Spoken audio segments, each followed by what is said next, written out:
میں آپ کو ایک قصہ سناتا ہوں، ذرا توجہ کے ساتھ سنیے گا۔ ایک امریکن عورت تھی جو میونسپل کمیٹی کے چیئرمین تھی۔ اب میونسپل کمیٹی کا چیئرمین ہونا بہت بڑی پوسٹ تھی اور اس کی کافی تنخواہ تھی، اور وہ خود بھی ایک امیر عورت تھی اور ایک بہت بڑے گھر میں رہتی تھی۔ اللہ کی شان دیکھیں کہ اس کی ریٹائرمنٹ ہوئی تو اس کو نوکری کا $5 لاکھ بینیفٹ ملا۔ اب اس کے اکاؤنٹ میں $5 لاکھ جمع ہو چکے تھے اور وہ ایک ریٹائرمنٹ لائف گزار رہی تھی۔ ایک دن ایک میاں بیوی دونوں اکٹھے جا رہے تھے کہ ان کی کار کا ایکسیڈنٹ ہو گیا اور ان کا میاں فوت ہو گیا۔ اب وہ اکیلی اپنی زندگی گزار رہی تھی۔ ایک دن اسے کسی دوسرے شہر میں جانا ہوا تو وہ اپنی گاڑی نکالی۔ اس کے پاس بہت بڑی گاڑی تھی 4x4 اور خود ڈرائیو کر کے دوسرے شہر چلی گئی۔ جب کام کر کے واپس آ رہی تھی تو اچانک اس کے کار کا ٹائر پنکچر ہو گیا۔ اب اس نے نیچے اتر کر دیکھا تھا تو وہ سوچ رہی تھی کہ اتنا بڑا ٹائر میں کیسے بدلوں۔ وہ بہت پریشان تھی، گرمی کے دن تھے اور وہ دھوپ میں کھڑی تھی اور ایسی جگہ تھی کہ جہاں وہ ہیلپ کے لیے کسی پولیس کو بھی نہیں بلا سکتی تھی۔ اب وہ ہر کسی کو ہاتھ کر کے روکنے کا اشارہ کر رہی تھی، مگر کام کا ٹائم تھا اور لوگ اپنے کاموں میں مصروف تھے اور کوئی رکنے کو تیار نہیں تھا، جو آتا گزر جاتا۔ وہ بہت پریشان تھی۔ 1 گھنٹہ وہ دھوپ میں کھڑی کسی کا انتظار کر رہی تھی کہ اچانک ایک گاڑی رکتی ہے اور ایک نوجوان باہر آتا ہے اور آ کر پوچھتا ہے کہ میں آپ کی مدد کر سکتا ہوں۔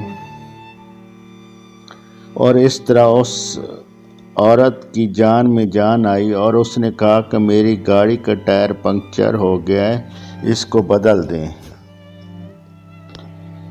اس بچے نے گاڑی سائیڈ پہ لگائی اور اس کا ٹائر تبدیل کرنے لگا، اور جب اس نے اس عورت کو دیکھا کہ وہ پسینے میں شرابور تھی تو اس نے کہا کہ آپ ایسا کریں، میں نوجوان، میں خود اکیلا گاڑی کا ٹائر بدل سکتا ہوں، آپ میری گاڑی میں جا کر بیٹھ جائیں، ایئر کنڈیشن چل رہا ہے، آپ تھوڑا سا آرام کر لیں، اتنی دیر میں گاڑی کا ٹائر تبدیل کر دیتا ہوں۔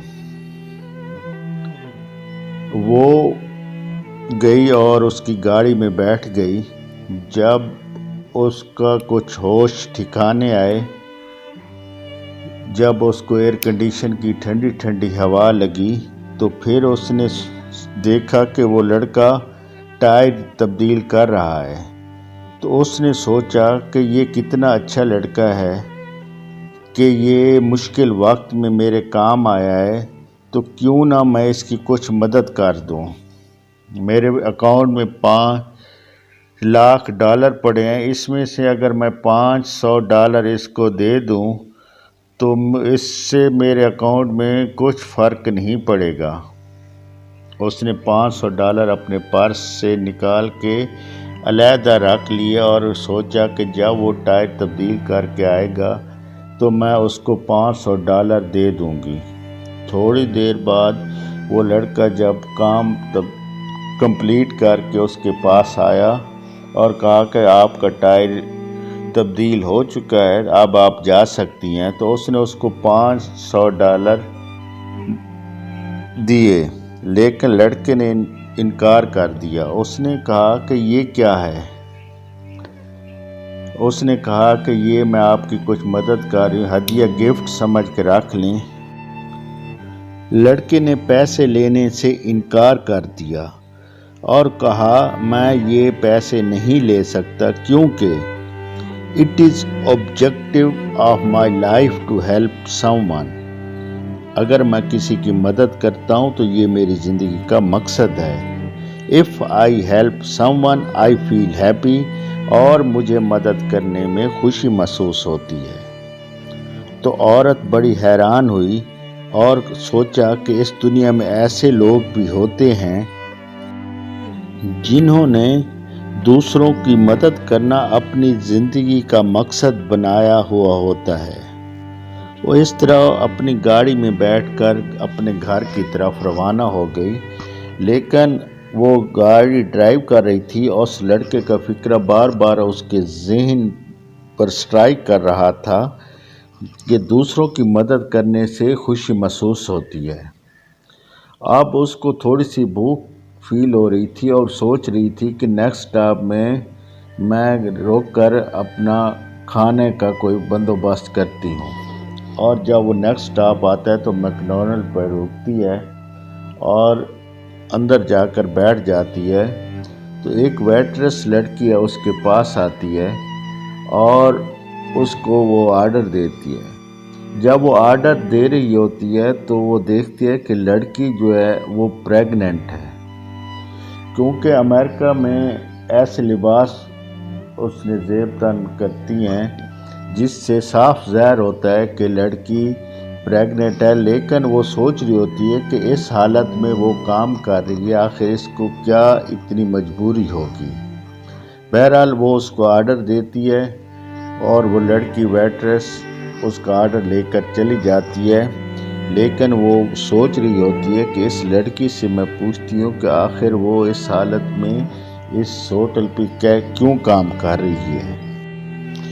جب لڑکی دوبارہ آئی تو اس نے اس لڑکی سے پوچھا کہ تم اس حالت میں کیوں کام کر رہی ہو، آپ چھٹی کیوں نہیں کر لیتی؟ وہ لڑکی کہتی ہے میرا بھی دل چاہتا ہے کہ میں اس حالت میں کام نہ کروں اور چھٹی کر لوں، لیکن میری مجبوری ہے۔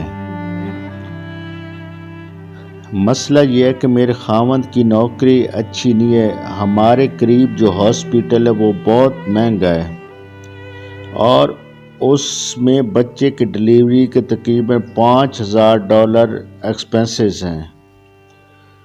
خاوند نے کہا کہ $3,000 میں جمع کرتا ہوں اور $2,000 کے تم کوئی کام کر لو، اس لیے میں یہ چھٹی نہیں کر سکتی، جب تنخواہ ملے گی تو میں پھر چھٹی کر لوں گی۔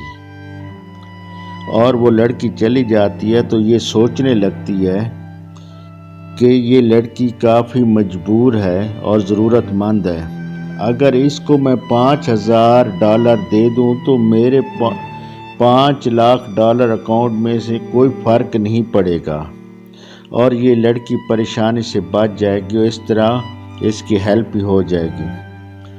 اب اس عورت نے اپنے پرس میں سے چیک بک نکالی اور اس میں $5,000 کا چیک لکھا اور ایک لفافے میں ڈال کر بند کر دیا، اور جب ویٹرس آئی تو اس نے کہا کہ یہ تمہاری ٹپ ہے، تم اپنے پاس رکھ لو، اور میری ایک شرط ہے کہ تم نے یہ گھر جا کر اس کو کھولنا اپنی پاکٹ میں رکھ لیتی ہے۔ اور اس طرح عورت وہاں سے اب کھانا وغیرہ کھا کے چلی جاتی ہے۔ جب ویٹریس گھر جاتی ہے اور اس کا شوہر شام کو گھر واپس آتا ہے تو دونوں مل کر کھانا کھا رہے ہوتے ہیں اور دن بھر کی کارگزاری ایک دوسرے کو سنا رہے ہوتے ہیں۔ تو اچانک لڑکی نے کہا کہ آج ایک عورت آئی تھی اور اس نے مجھے یہ ٹپ دی تھی، لیکن اس نے شرط رکھی تھی کہ اس کو گھر جا کے تم نے دیکھنا ہے۔ تو وہ دونوں تجسس میں پڑ جاتے ہیں اور وہ لفافہ کو اوپن کرتے ہیں تو اس میں $5,000 کا چیک ہوتا ہے اور اس کے ساتھ ایک چٹ پڑی ہوتی ہے جس پر لکھا ہوا ہوتا ہے "It is objective of my life to help someone. If I help someone, I feel happy." تو وہ خاوند بڑا حیران ہوتا ہے اور وہ اپنی بیوی کو کہتا ہے کہ یہ وہی عورت ہے جو آج مجھے ملی تھی اور میں نے اس کی گاڑی کا ٹائر تبدیل کر کے اس کی مدد کی تھی، اور جو فکرہ میں نے اسے بولا تھا وہی فکرہ اس نے اس چٹ پہ لکھ دیا ہے۔ تو اس طرح اللہ تبارک تعالیٰ نے اس آدمی کی مدد کی کہ اس نے اس ضرورت مند عورت کی مدد کی تھی اور اللہ تعالیٰ نے اس کی ضرورت پوری کر دی۔ تو دوستو، اگر آپ کو میری یہ بات اچھی لگی ہو اور آپ کو یہ ویڈیو پسند آئی ہو تو پلیز اس کو لائک اور شیئر ضرور کر دینا، اور اگر میرے چینل کو آپ نے ابھی تک سبسکرائب نہیں کیا تو پلیز میرے چینل کو سبسکرائب کر کے ہلکا سا بٹن کو پش کر دیں۔ آپ کا بھائی اجمل ملک، اللہ حافظ۔